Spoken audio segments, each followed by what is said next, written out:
Hello, everybody. Well, it's June now, and if you're like me and you're interested in the Beatles and really into the new release of the Sgt. Pepper's Lonely Hearts Club Band 50th anniversary, I think it's pretty safe to say that 2017 is going to be the Summer of Pepper, much like 1967, 50 years ago, was originally the Summer of Pepper, and Beatles really spearheading that Summer of Love. This is the closest we're coming to recapture that, I guess. And if you're like me, you're running around here savoring Giles Martin's brand new mix 2017 edition of the Sgt. Pepper album and buying some of the sets and enjoying all the extras, bonus material, books, or posters, anything that's come with them. The purpose of this particular video is going to be to try to focus basically on the extra features, the extra tracks, talk about all the songs. I'm going to take them kind of one at a time. I'm going to zip through them. I'm not going to spend too much time on each one. But I want to give you an idea, if you don't know already, of the differences, too, between if you buy this, the 2 LP set on record, vinyl, and also if you buy what is becoming known as the deluxe set, which is basically a 2 CD set. It's got an extra disc of the bonus material. And, of course, the granddaddy of them all, I think this is now being called the Super Deluxe set. A lot of us have been making a mistake in calling it just the Deluxe. Well, this is a Super Deluxe. I don't think there's a Super Duper out there, or Duper Duper Duper, but this is the one that you got to go for if you're a Beatles fanatic. If you're like me, and you're not just interested in the regular album of Sgt. Pepper, I mean, you can just buy the vinyl for that, or even the 2 CD set, or even the single 1 CD set. There's only one available too if you just want the album. But if you're like me and you're interested primarily in how they did it and the work in progress, hearing them really painstakingly in the studio trying to get this stuff realized the way they want it, you got to go for this. It's the most expensive, and it's a 6-disc set. So let's talk a little about this stuff now, what we're dealing with here. Okay, I'm going to start by talking about the biggest set. So you're going to hear all of the about all the alternate versions that are on this set, and I don't have the exact number here. I've been getting different counts. I think I counted 33 extra tracks, bonus tracks on here, plus a few mono mixes more. Let's just say you get 30 something 33 between 33, 37, 38 tracks. I haven't counted them exactly, but and the difference is, if you're talking about getting the big one, you get 33 tracks there. But if you're going to just settle for, say, the 2 CD release, it significantly goes down. On the 2 CD release, you're going to get 17 bonus tracks, not 30-something. And it gets even less if you buy the vinyl here. If you buy the vinyl, I count 13 bonus tracks. So do the math if you're really interested in hearing the work in progress. Okay, now I love the fact that when you get the giant set with the 6 discs, just bear with me a second here while I get myself together. I got the information on the screen so I can read it. I can't read this very well, even with glasses these days. It's easier to read off the computer screen with the bigger letters. So look what they did. First, we're going to talk about CD2. When you buy the big box, CD1 is the proper album, we all know. And then CD2, you have this, which is a really nice alternate shot here for the sleeve.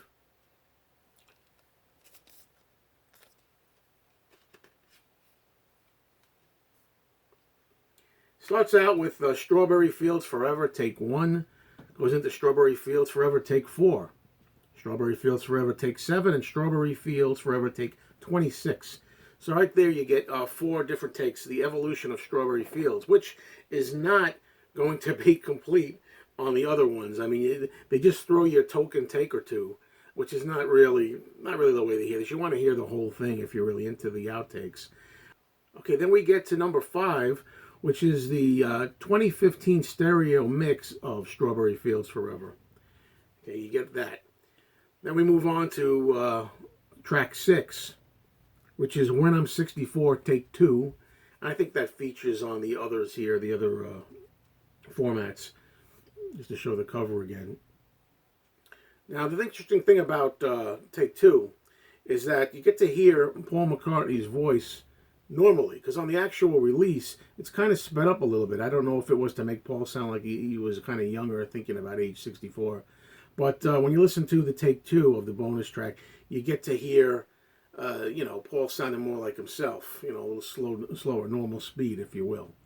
And from there, we go to an interesting instrumental take of Penny Lane, which is one that I've never heard before, and it really, in some ways, doesn't even really sound like the song. It sounds so different. Very interesting instrumental take for number 7. The number 8, we get another Penny Lane, vocal overdubs and speech. It says, you get to hear them trying to clap along with it and, add some little touches here vocally. And number 9, I'm very happy to say, is an improved, brand new 2017 stereo mix of Penny Lane. And it's very welcome to me because I personally disliked very much the Penny Lane mix. I guess it was from 2015, the one that Giles Martin did on the new version of the One compilation hits album. I did not like that Penny Lane at all. This is much better and much preferable, in my opinion, to the 2015 one. Now from here we go to track 10, which is A Day in the Life Take 1, and track 11, which is A Day in the Life Take 2. Two different vocals by John. We're most familiar with the Take 1. That's the one that's been around for a while, which we hear a lot when John counts in Sugar Plum Fairy, instead of 1, 2. And that's available on other forms of this, but in order to get both of them, you have to have the big Super Deluxe box set.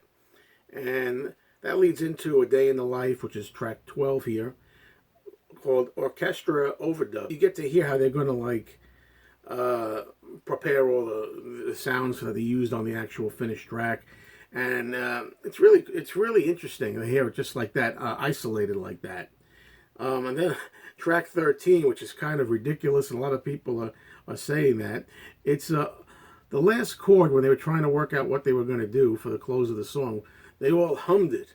I'm not going to do it, but they all try to do a hum kind of thing all together.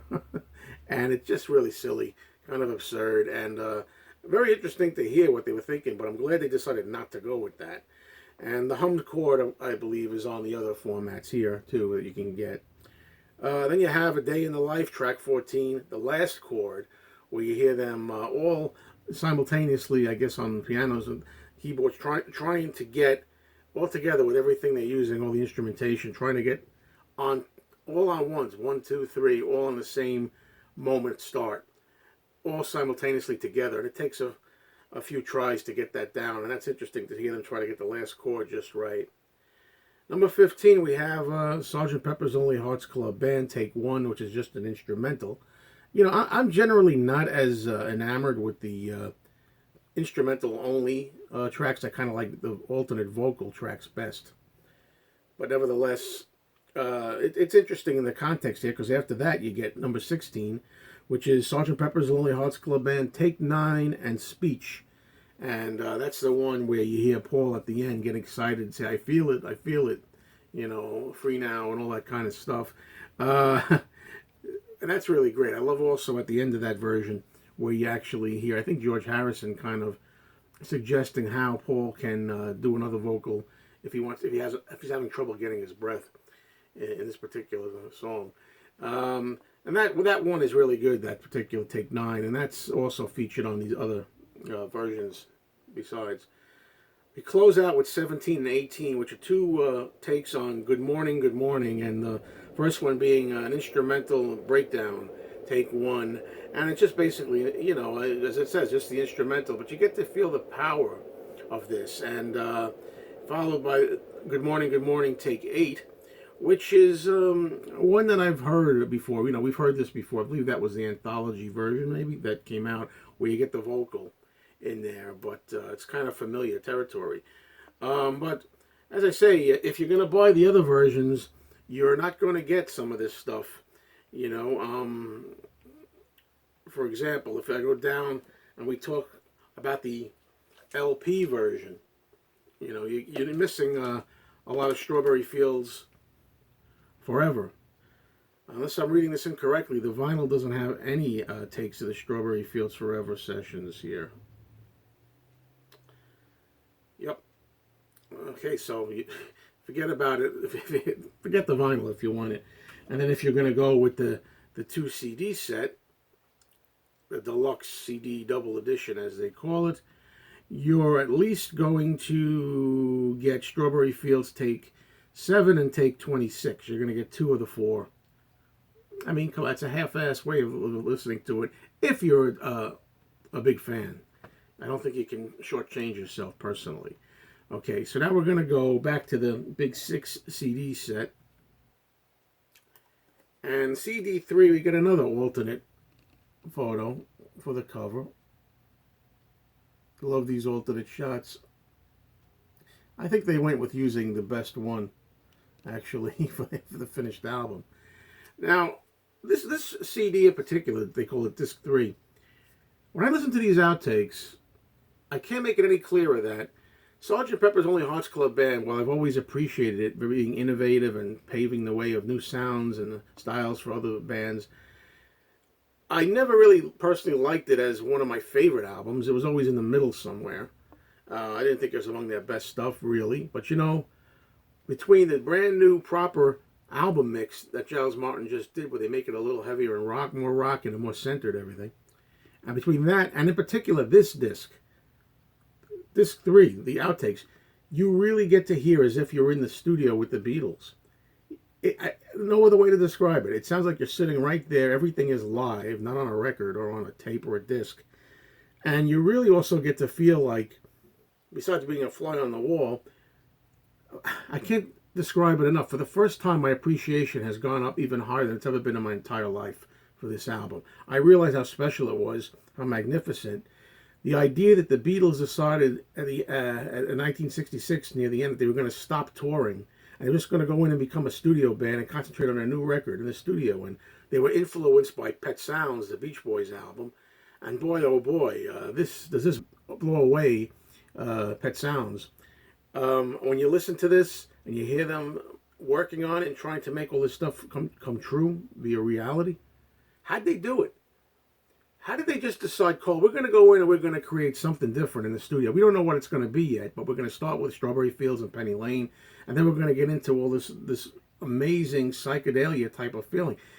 To me, it is amazing. Listening to these bonus tracks, even more than the new remixed album proper, really gave me the feeling of just how amazing a feat it was. How they went in there and they created all this magical new sounds, all of this great music that would astound the world, just because we're going to stop touring and we're going to go in and try a new album. Who knows what the public didn't know what they were going to come up with. You know, they didn't know. Are the Beatles washed up? Are the Beatles finished? Maybe they're done. They don't have anything left to say in the studio. What are they going to do? And Paul says he thought, just you wait. And anyway, we start with, on this disc, Fixing a Hole, Take 1, which I like because it's got a vocal from Paul.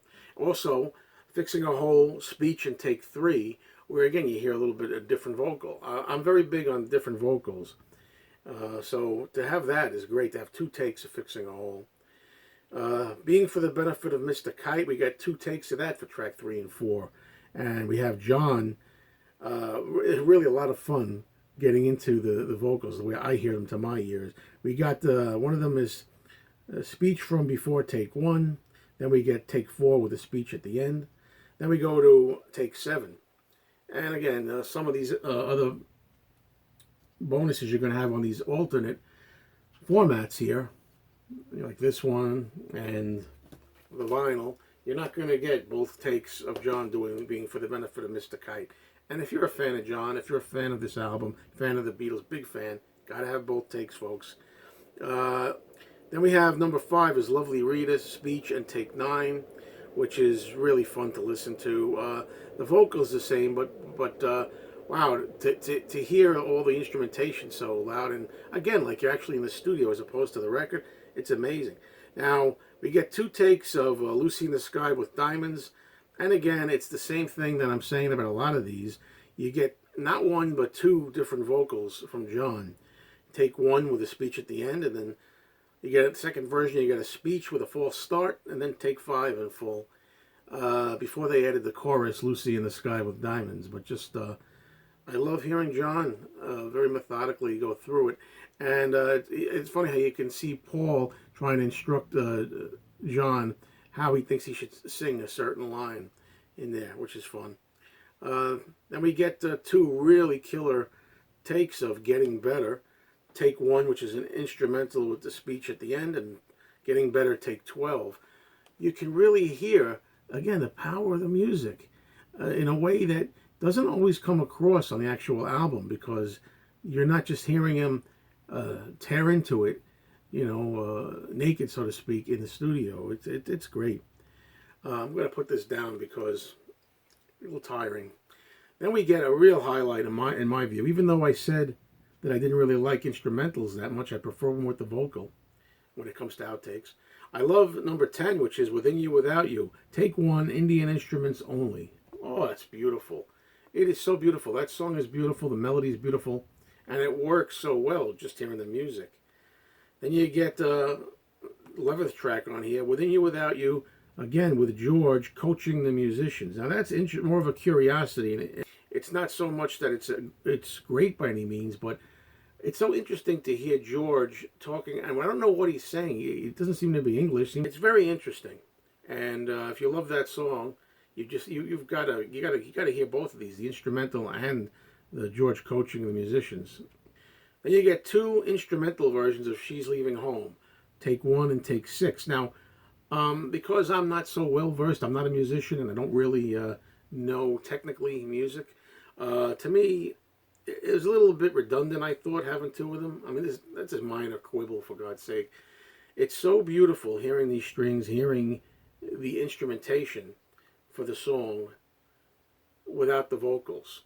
I don't know if we needed two of them, but it's gorgeous, and it works so well as a companion piece to the actual one we know where Paul's singing on it. Then we got "With a Little Help from My Friends," track 14. And it's take one, a false start, and then take two, which is an instrumental. I don't find that interesting, but I'd rather have it than not. I really would have liked an alternate vocal take from Ringo if one exists. I'd like to hear an alternate vocal, but it's still good to have. And then you get at the last track here, "Sergeant Pepper's Lonely Hearts Club Band Reprise," with the speech, take 8. And I like that how Paul's kind of running through it, and he's kind of like just almost. It sounds to me like a working vocal, just a guide vocal that he's singing along with it. So that's it for the bonus discs.